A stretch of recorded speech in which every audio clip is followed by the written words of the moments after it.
মাননীয় মুখ্যমন্ত্ৰী ডাঙৰীয়া এটা কথা ঘোষণা কৰিছে যে 9 অক্টোবৰ তাৰিখে তেওঁ ৰিজাল্ট দিব আৰু 10 অক্টোবৰ তাৰিখে তেওঁ এপইণ্টমেণ্ট দিব। মানে আচৰিত লগা কথা। আপুনি কথাটো বুজি পাইছেনে নাই পোৱা? এপইণ্টমেণ্ট আৰু মানে আপোনাৰ এপইণ্টমেণ্ট আৰু ৰিজাল্ট ডেট মাত্ৰ একদিন গেপিং। মানি গৈছোঁ যদি ৰাতি ৰিজাল্ট দি দিয়ে তেনেহ'লে মানি গৈছোঁ মই দিনতে ৰিজাল্ট দিলে দিনত দি দিলে ৰিজাল্ট তেনেহ'লে আমাৰ যদি মই ডিব্ৰুগড় ছাইডৰ পৰা মই কথা পাতি আছোঁ, ডিব্ৰুগড়ৰ পৰা গুৱাহাটী যাবলৈ মিনিমাম আমাৰ সময় লাগে ট্ৰেইনত হওক যিহত হওক 12 ঘণ্টা 13 ঘণ্টা 14 ঘণ্টা কমো হ'লে 10 ঘণ্টা প্লাছ লাগি যায়। তেনেহ'লে কেনেকৈ মই তাত মেনেজ কৰিম মানে গৈ কিনে আৰু ৰিজাল্টটো ৰাতিপুৱা কেতিয়াও নিদিয়ে, মিনিমাম 11টা বজাৰ পিছতহে ৰিজাল্ট দিয়ে। মানে কি ছিষ্টেমেটিকেলি সঁচাকৈ সম্ভৱপৰ হয় নে নহয় নে এই মিছা এটা ট্ৰেক হয়? মাননীয় মুখ্যমন্ত্ৰী ডাঙৰীয়াই যি কথাটো কয় নৰ্মেলি চাবলৈ গ'লে চাকৰিবিলাকৰ ক্ষেত্ৰত সেনেকৈ নালাগেই। এটা কথা মই গম পাইছোঁ নৱেম্বৰ মাহত এইটো হ'ব, নতুন পোষ্ট আহিব, সেইটো ফিক্স আছে না, অক্টোবৰ শেষলৈকে আহি যাব, সেইটো কথা একদম ফিক্স আছে, সেইটো মই জানো।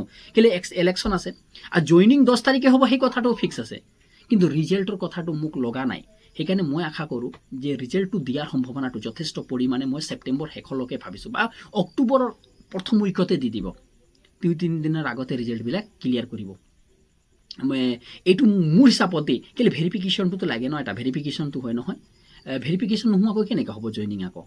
এটা কথা গম পাইছে, এডিআৰি কথা প্ৰব্লেম নাই, এডিআৰি হৈ যায়, সেইটো নৰ্মেল কথা হয়।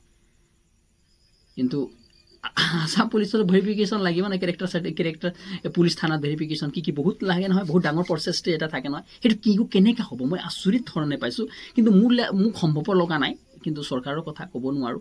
APDCL এবাৰ কৰিছিলে সেনেকৈ, কিন্তু একদিনত APDCL এবাৰ ৰিজাল্ট দিছিলে সেনেকুৱা ধৰণে কৰিছিলে, কিন্তু মই এনেকুৱা ধৰণে এটা পাইছোঁ এবাৰ, মানে গম পাইছিলোঁ এবাৰ APDCL ৰিজাল্ট সেনেকুৱা ধৰণে দিছে সৰ্বানন্দ সোণোৱাল মুখ্যমন্ত্ৰী থকা অৱস্থাত।